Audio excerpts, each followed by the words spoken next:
Bien, buenas noches. ¿Cómo están? Espero que tengan una buena semana.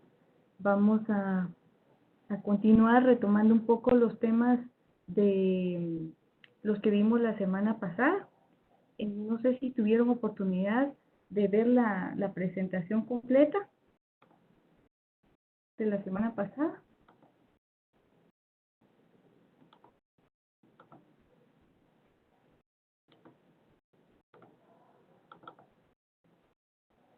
¿Alguien tiene algún comentario sobre lo que vimos la semana pasada? ¿Alguna duda?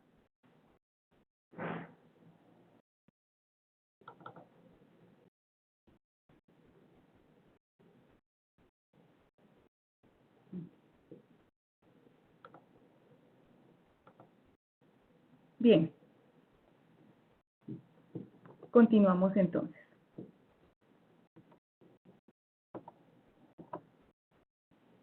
Hemos ido ajustando el contenido en general debido a que de las 4 semanas que se tenían programadas inicialmente se redujeron a 3. Entonces, la guía inicial del contenido sí sufrió algunos ajustes y para esta semana tenemos estos 4 temas que se van a ir abordando pues de forma integrada.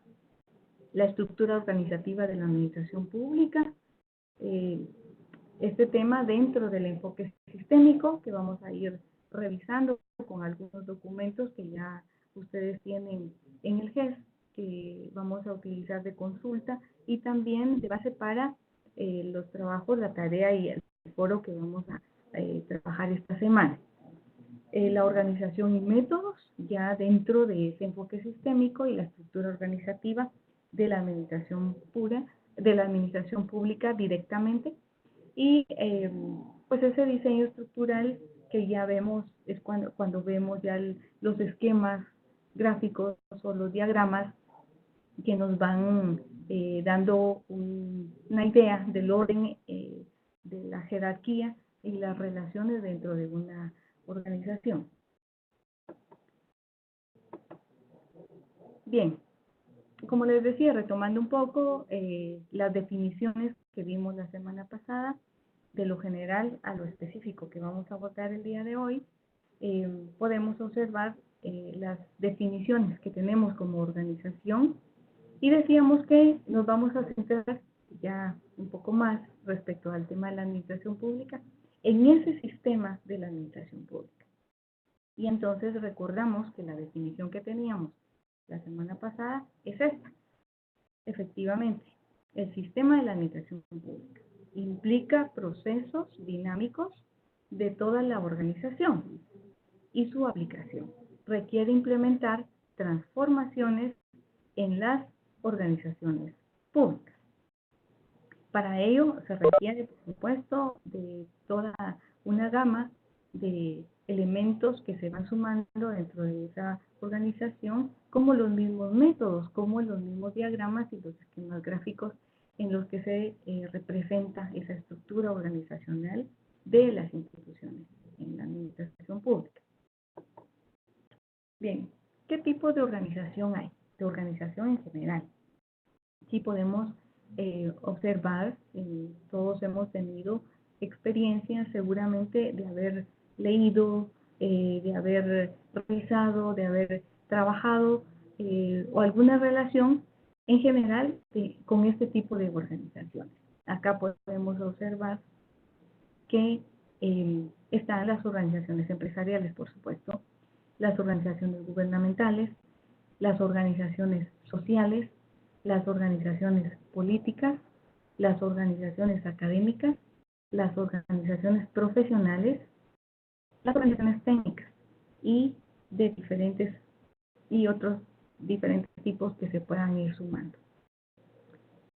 Podemos comentar, si alguien quiere participar, por favor, con algún ejemplo de alguna de las organizaciones dentro de esta clasificación de los tipos, por favor.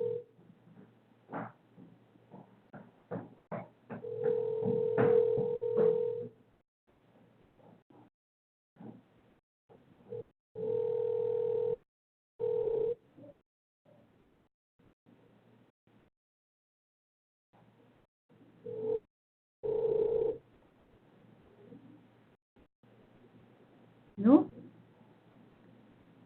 ¿No los escucho?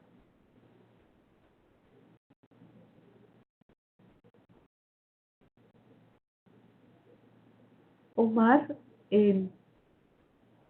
¿no lo escucho? Sí, así veo, pero no tengo sonido con usted. Lo veo, pero no lo escucho.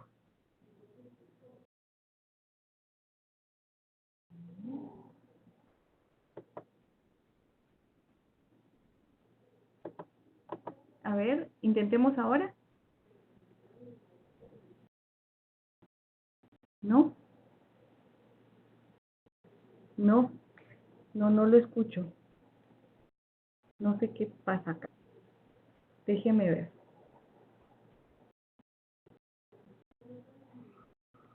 No lo escucho.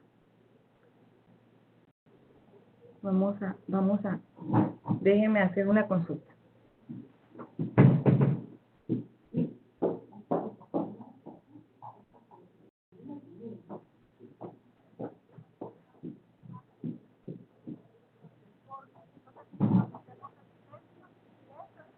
Omar, no lo escucho. No lo estoy intentando.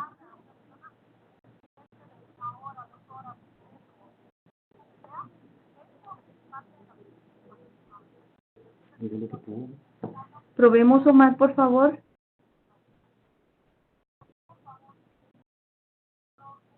No, él está hablando, pero no se escucha.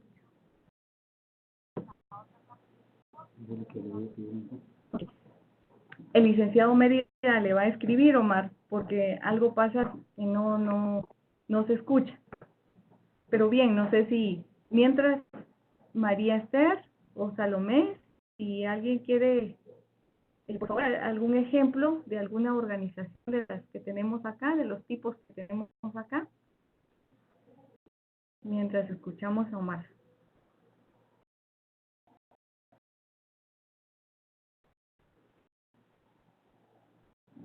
María, ¿está por ahí?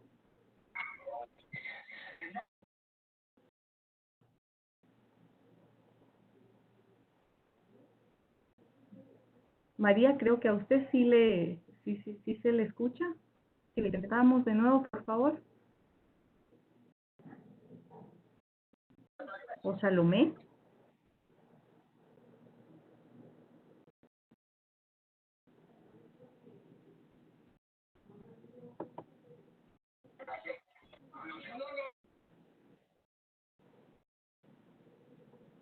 No, tampoco la escucho.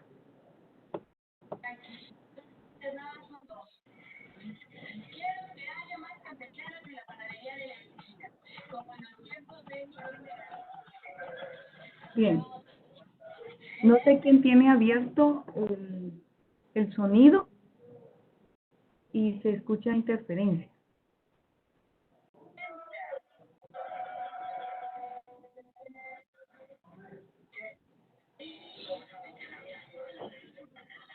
María, ¿me escucha? María tiene abierto el sonido. No nos deja escuchar. María tiene abierto el sonido, pues no deja aquí. Bien. Creo que hay alguna una situación ahí con el sonido. Pero bien. ¿Sí? Ok. Bien. Decíamos entonces que vamos a continuar y más adelante espero que ya ustedes puedan participar, que resolvamos el sonido. Bien, aparte del tipo de organizaciones, el tipo, sí, hay diferentes autores que pueden clasificarlo por tipo de organizaciones, o también hay algunos autores que los agrupan por clasificaciones. Y en este caso podemos observar que existe una clasificación por su estructura, dice acá, por una estructura formal o informal, pero que es una organización, ¿sí? Podríamos tomar como ejemplo una estructura formal de toda organización que está delimitada por un marco legal o un marco político. Sin embargo, hay otras estructuras, ¿sí?, informales se le puede denominar, que se han organizado de forma esporádica por algún objetivo en específico y que no necesariamente continúan hasta haber logrado su objetivo. Están también las organizaciones de acuerdo a su localización. Y acá nos dice que pueden ser locales o pueden ser nacionales. Una organización nacional, por ejemplo, podríamos identificar como a nivel de sector privado, la organización, una cámara de industria, una cámara del agro, que es una organización privada, pero podría ser también una asociación, la Asociación Nacional de Maestros, podría ser, la Asociación Nacional de Trabajadores de la Dirección General de Caminos, por ejemplo, pero tenemos también esas organizaciones específicas a nivel local, ¿sí? A nivel local podríamos tener como ejemplo desde la participación comunitaria, como son los consejos comunitarios de desarrollo, es una organización local de las comunidades, pero que tiene incidencia, de hecho, a nivel municipal. Las multinacionales, ¿sí?, las internacionales y las globales. Por ejemplo, la Organización de Naciones Unidas tiene una incidencia a nivel global, digamos, tiene incidencia a nivel global y a nivel internacional, ¿sí? No es el 100% de países que participan, pero su incidencia sí es a nivel global. Las multinacionales, por ejemplo, podemos hablar de esas organizaciones principalmente en el sector privado, las grandes empresas o compañías que trascienden, digamos, de una nación y tienen esa interrelación con sus agencias, con sus empresas en diferentes países.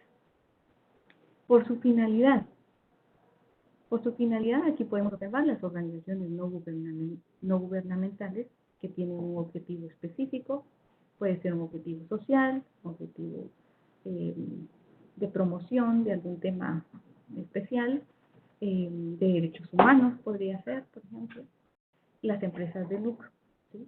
Una finalidad es la empresa, su finalidad es el lucro, ¿sí? Es una organización. Por su representatividad o por su gestión administrativa también, y que esta nuevamente se relaciona. Si es por su gestión administrativa y por su representatividad, puede ser una organización política, como de acuerdo al tipo que tenemos clasificado de este lado, puede ser una política o social. Y dependiendo de la propiedad, ¿sí?, una organización pública o privada. Bien. Si gustan intentar, si alguien quiere participar.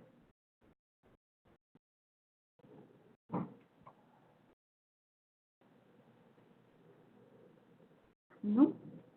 Se desconectó el compañero Omar.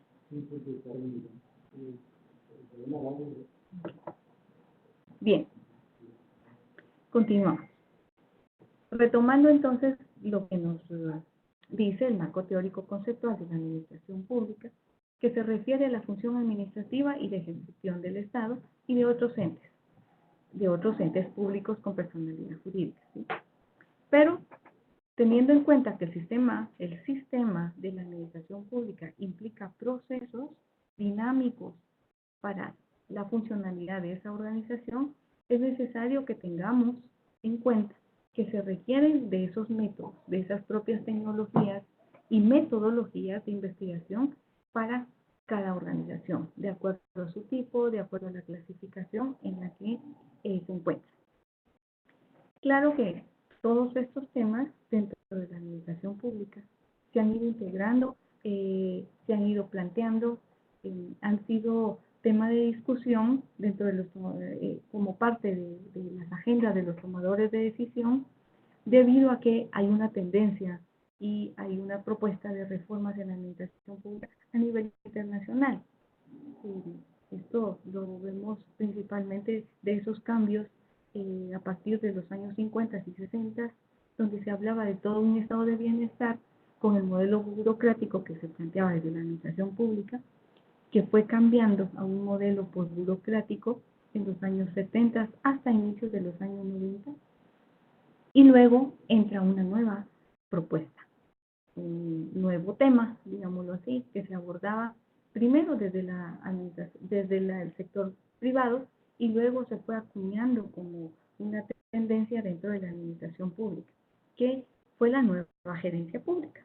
En los años 90 e inicio del 2000 se hablaba de esa nueva gerencia pública con algunos elementos que se fueron sumando a ciertas decisiones de la administración pública, pero que aún había cierta resistencia debido a que las propuestas de gestión dentro de la administración del sector privado sí tienen una diferencia notable con los elementos de la administración del sector público.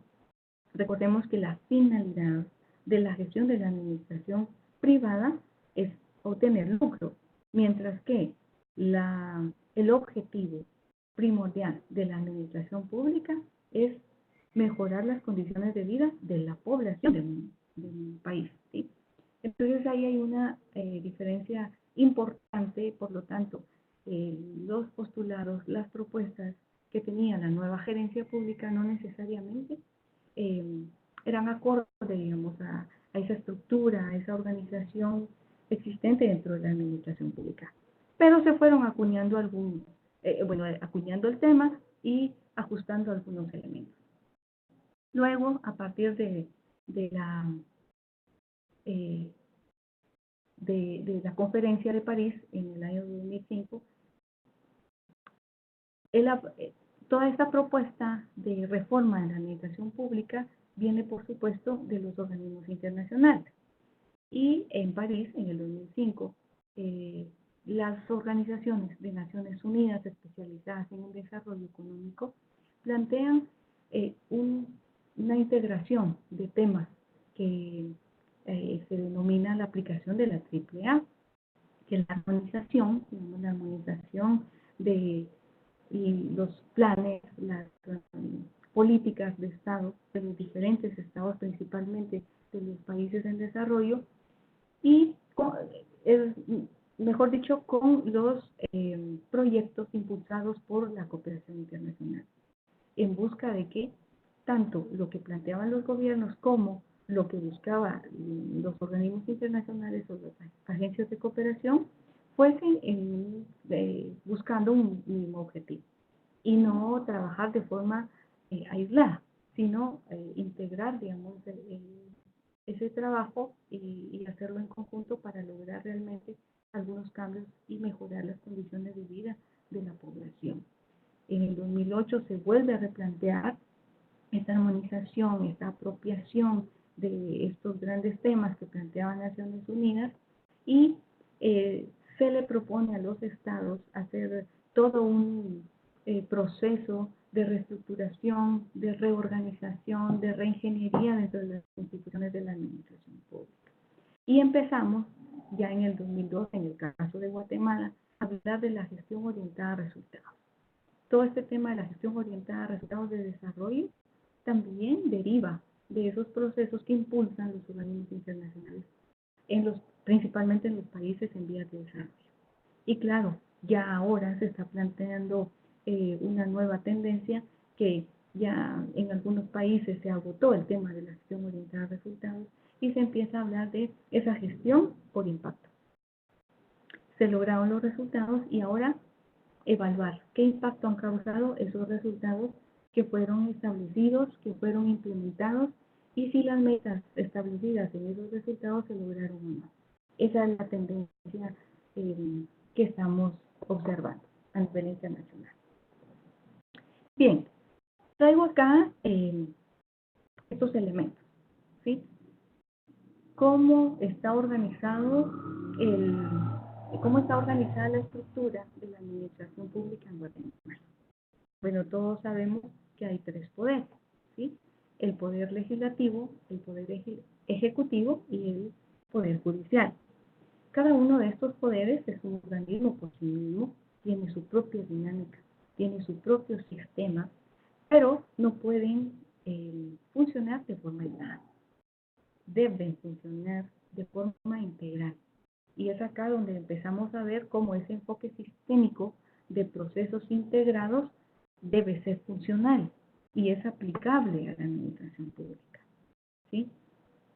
Acá vemos quiénes son los que emiten las leyes, qué organismo es el que implementa esas acciones definidas en un marco legal y además transforma, digamos, esos lineamientos generales legales en acciones políticas que lleva a cabo por medio de las instituciones o de las organizaciones que conforman este ente.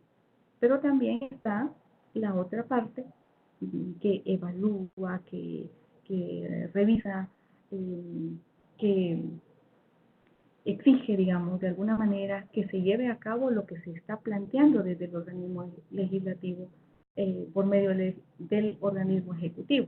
Y si realmente se hace justicia con la entrega de esos servicios para la población, como la población lo demanda o como la población necesita recibir esos servicios que el Estado, por medio del gobierno, debe entregar a la población. Tenemos entonces estos tres subsistemas, digamos, dentro de un sistema general que es la administración pública. Aquí apenas podemos ver, en el caso del organismo ejecutivo, como la cabeza, ¿no? La cabeza conformada por la presidencia y la vicepresidencia. Y algunas dependencias directamente de estas dos instituciones. Luego, tenemos directamente el organismo ejecutivo.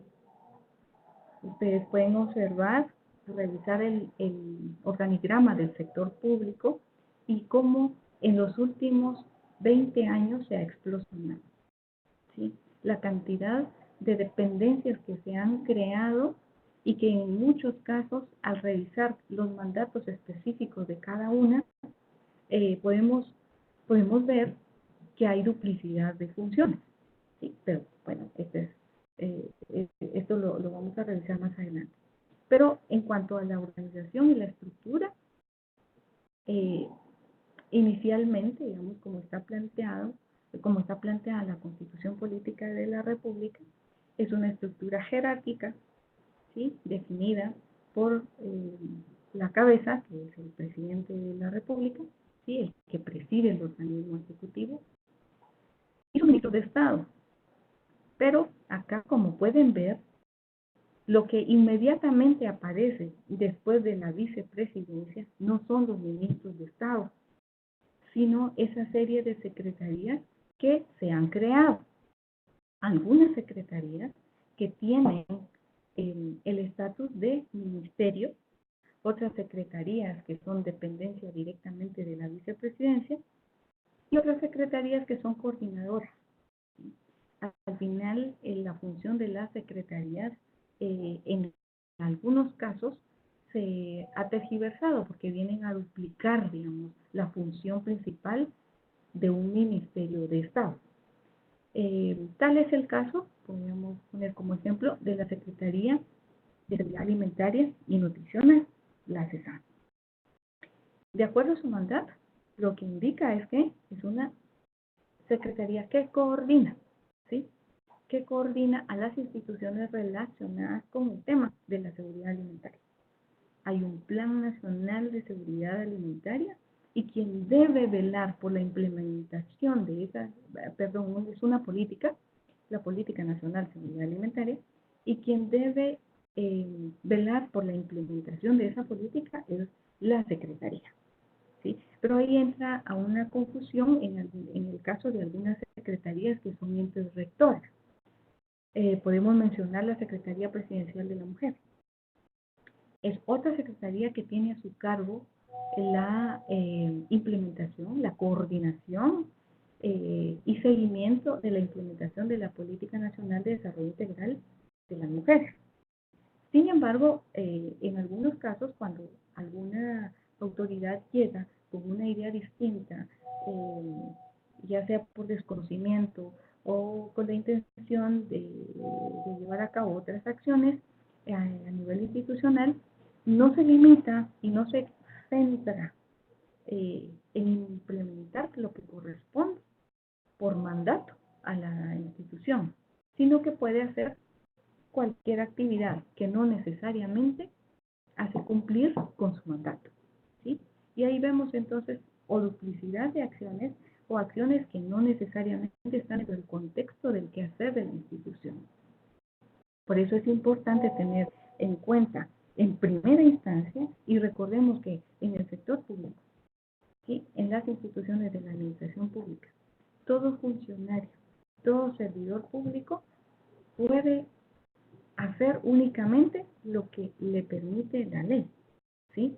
Por lo tanto, los reglamentos orgánicos internos o los reglamentos en general que hacen funcionar las dependencias de las instituciones tienen que estar enmarcadas dentro del mandato institucional, que es, digamos, el marco general en el cual funciona la institución, ¿sí? La razón de ser de la institución, la naturaleza de la institución. Bien, pasemos entonces. Esto, seguramente ustedes lo conocen, es el organigrama del sector público. Vean la cantidad de instituciones de forma jerárquica y las dependencias de cada uno de los ministerios. Aquí aparecen los ministerios con sus instituciones, con sus dependencias, en algunos casos centralizadas, otras descentralizadas. Pero el tema de la centralización y la descentralización también es discutido, porque muchas veces, y de hecho está así establecido en los mandatos de algunas de estas dependencias, que son descentralizadas funcionalmente, puede ser, o en algunos casos descentralizadas presupuestariamente, que son otros elementos que se van sumando a esa estructura organizacional, o desconcentradas, pero no necesariamente descentralizadas. Cuando hablamos de una descentralización tal, es porque tiene toda una estructura distinta a la estructura central de la institución. Cuando hablamos de una desconcentración, estamos hablando que siguen siendo las mismas dependencias relacionadas a la organización central con algunas funciones autónomas, ¿sí? Pero siguen siendo dependientes en general de su estructura y su funcionamiento también, del nivel central. Okay. Acá, por ejemplo, podemos observar un organigrama de la municipalidad de Coatepeque, del departamento de Quetzaltenango, ¿sí? Este organigrama tiene una serie de dependencias a lo interno. Recordemos que es un gobierno local, ¿sí? La diferencia de un gobierno local, de una municipalidad, es que abordan varios temas, ¿sí? En cambio, las instituciones del Ejecutivo o de la Administración Central, podríamos decir, son especializados en un tema. El Ministerio de Educación, por supuesto, su especialización es la educación. El Ministerio de Agricultura aborda el tema agropecuario, ¿sí? En el caso de las municipalidades, pueden abordar desde el tema de agua y saneamiento, que es su función principal, ¿sí? Y que de acuerdo al Código Municipal tiene por responsabilidad directa, pero también como responsabilidad delegada, así lo dice el Código Municipal, tiene el tema de la educación, el tema de seguridad, el tema de salud. Por lo tanto, los gobiernos locales hacen una coordinación muy cercana con los entes rectores de los temas como salud y educación. Y por eso, luego vemos que en varias municipalidades destinan recursos para construir escuelas, para construir centros educativos, centros, puestos de salud, para el pago de maestros, para el pago de enfermeras, para el pago de médicos, porque el ente rector no está cumpliendo con la cobertura en el territorio. Por lo tanto, los gobiernos locales están supliendo, digamos, esa función principal también de los entes rectores. Pero de igual manera pueden abordar un tema de agricultura, tienen proyectos de asistencia técnica, etcétera. Pero funciones principales, ¿sí? La naturaleza del gobierno local, en primera instancia están los servicios básicos. Y los servicios básicos, desde lo que se establece en el Código Municipal, es todo el tema de agua y saneamiento. Y los otros temas que abordan en la autonomía, desde la autonomía de la municipalidad, como el arbitrio, ¿sí? La administración de los cementerios, de los rastros municipales, de tierras comunales, de espacios públicos, etcétera, ¿sí? En algunos casos las municipalidades todavía tienen la administración también de la energía eléctrica. En fin, aquí entra una serie de elementos que van sumando a toda esta organización que tiene el gobierno municipal, ¿sí? Que difiere, digamos, de una institución de la administración central. Bien. Acá tenemos el organigrama de la municipalidad de Nahualá, Sololá. Ven cómo cambia de una a otra municipalidad. Vean cómo está la estructura del gobierno municipal, del gobierno local, de la municipalidad de Coatepeque, y luego vemos cómo se reduce, y está totalmente planteado de otra forma, el organigrama de la municipalidad de Nahualá. En el caso de las municipalidades pueden ampliarse, digamos, las unidades sustantivas, hay dos grupos, ¿sí? Las unidades administrativas y las unidades especializadas o las sustantivas. Es decir, las administrativas vamos a encontrar, por supuesto, la Dirección Municipal de Planificación, la Dirección de Administración Financiera Municipal, la Auditoría, la Secretaría General, bueno, principalmente esas, bueno, todo el tema administrativo, ¿verdad?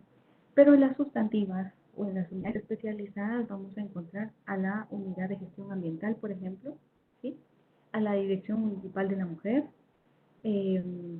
a la Dirección de Ordenamiento Territorial, que tanta falta hace para que hagan una función real de ordenar el territorio en los gobiernos locales, ¿sí? Esa es una responsabilidad directa del gobierno local, el ordenamiento del territorio. Las oficinas, bueno, en algunos casos le llaman unidad de gestión ambiental, en otros casos le pueden denominar oficina forestal. Bueno, eso lo pueden definir dentro del IPAC, son los que aprueban esas nuevas unidades, van creando nuevas unidades de acuerdo a las necesidades que tenga el gobierno municipal.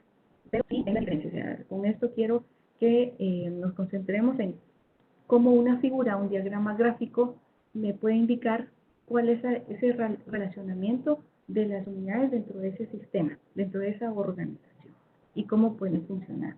Porque luego ya veremos cuál es la función principal de cada una y cuál es su relacionamiento hacia abajo. Y es demasiado jerárquico, muy vertical o un poco más de forma horizontal. Bien, pero para ello, para llegar a ello, para establecer realmente cuál es el objetivo de la estructura, de esa organización, de esa forma de cómo está establecida gráficamente, necesitamos tener esa serie de herramientas, de generar esa serie de herramientas en las organizaciones. Sin duda, en las instituciones para las que ustedes laboran o en las que han laborado, han observado que tienen herramientas que ayudan a facilitar la función de cada una de las unidades, ya sea las unidades administrativas, las unidades especializadas.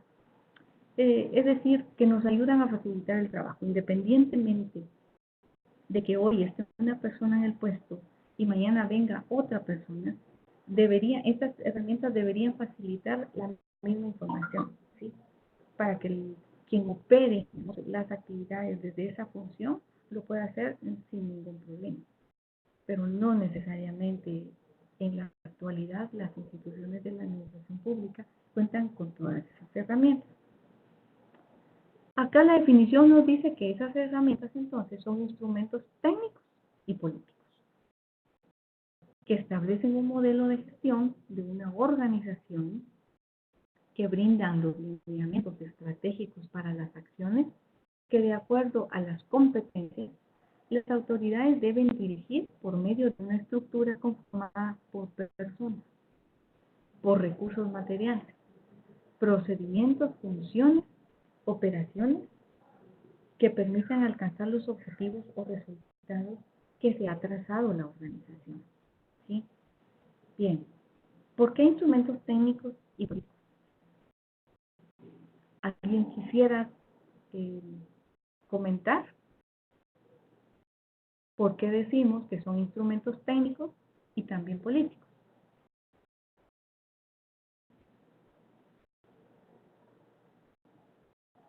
¿Los escucho?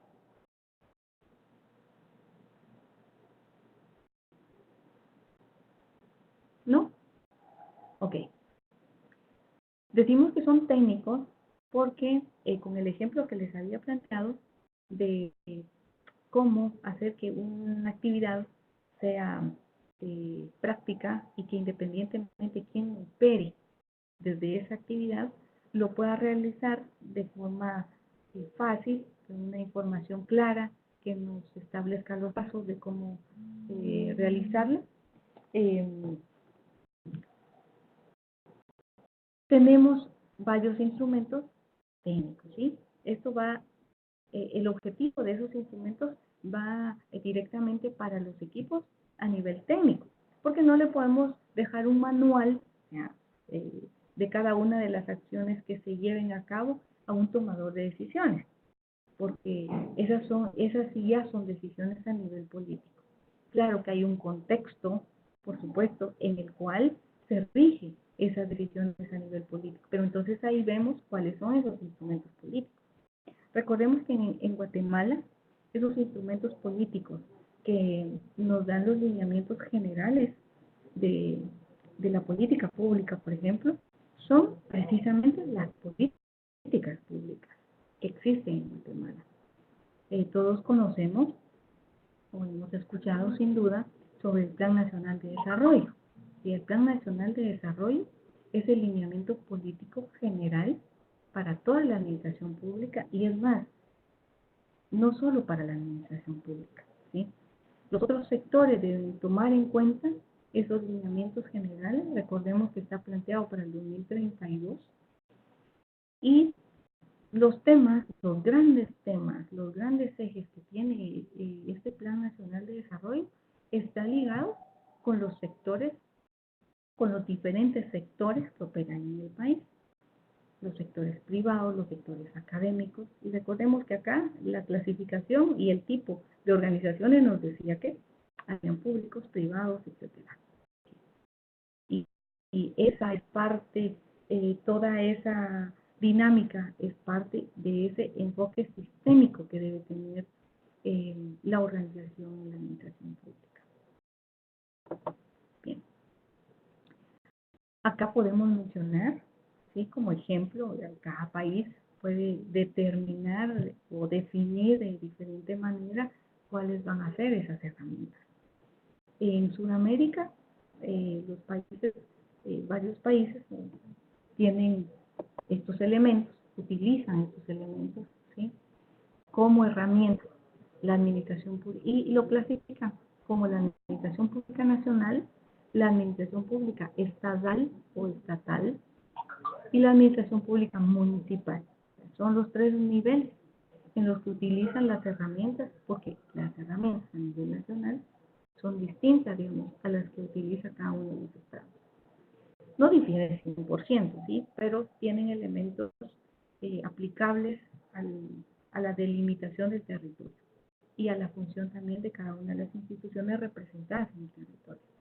y la administración pública municipal, que es la base, lo más cercano a la población. En otro caso puede ser la administración pública central o la administración pública descentralizada o desconcentrada, como ya lo conversábamos. Y en el caso de Guatemala, actualmente tenemos esos niveles de la administración pública nacional, se habla de una administración pública a nivel regional, pero el sistema nacional, el sistema de consejos de desarrollo urbano y rural que existe en Guatemala, que es el sistema del nivel político más representativo del país, tiene un ente a nivel regional. Sin embargo, no necesariamente hay instituciones con representación a nivel regional, pero sí a nivel departamental. A nivel departamental, por ejemplo, los entes rectores, que son los 14 ministerios, sí tienen una representación específica en cada uno de los departamentos. Y luego la administración pública municipal, por supuesto, los gobiernos municipales.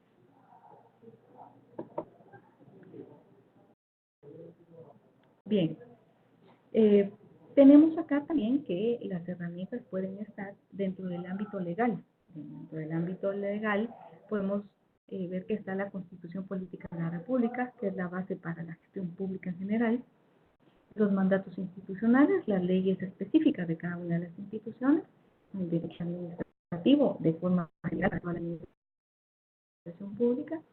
En el ámbito político, ya les adelantaba el tema de las políticas de Estado, las políticas de gobierno, las políticas sectoriales, las políticas institucionales, los planes estratégicos y los planes operativos a nivel de las instituciones. Y en un ámbito normativo, podemos hablar de reglamentos de la organización, reglamentos y funciones, manuales de organización y funciones, manuales de procedimientos, manuales de puestos y salarios, y cualquier otro tipo de reglamentos o manuales ya específicos para la institución. Bien, acá hay algunas figuras que nos van representando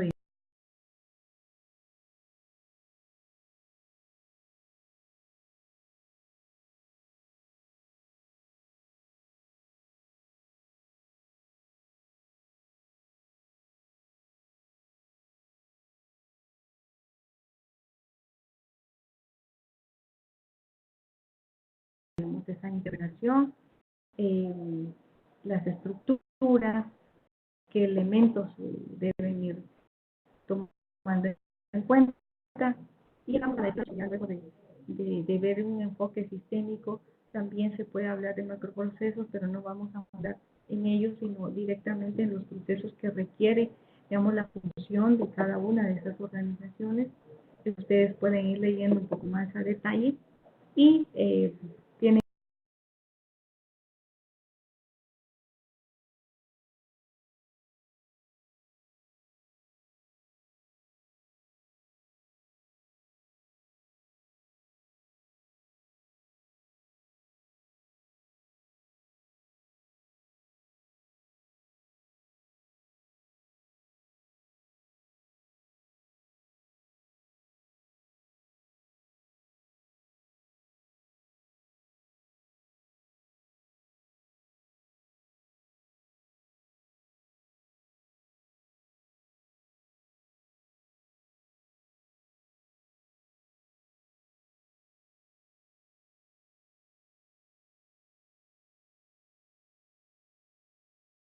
ahí varios elementos. Yo les dejo la presentación ahora en el GES y voy a estar al pendiente si tienen alguna consulta con respecto a lo que hemos abordado hoy y también respecto a las tareas para la semana, para la presente semana. Tenemos un documento de base para el foro y un documento de base para las tareas que ya están en el GES. Así que si alguien quiere hacer un último comentario o tienen alguna duda, les escucho.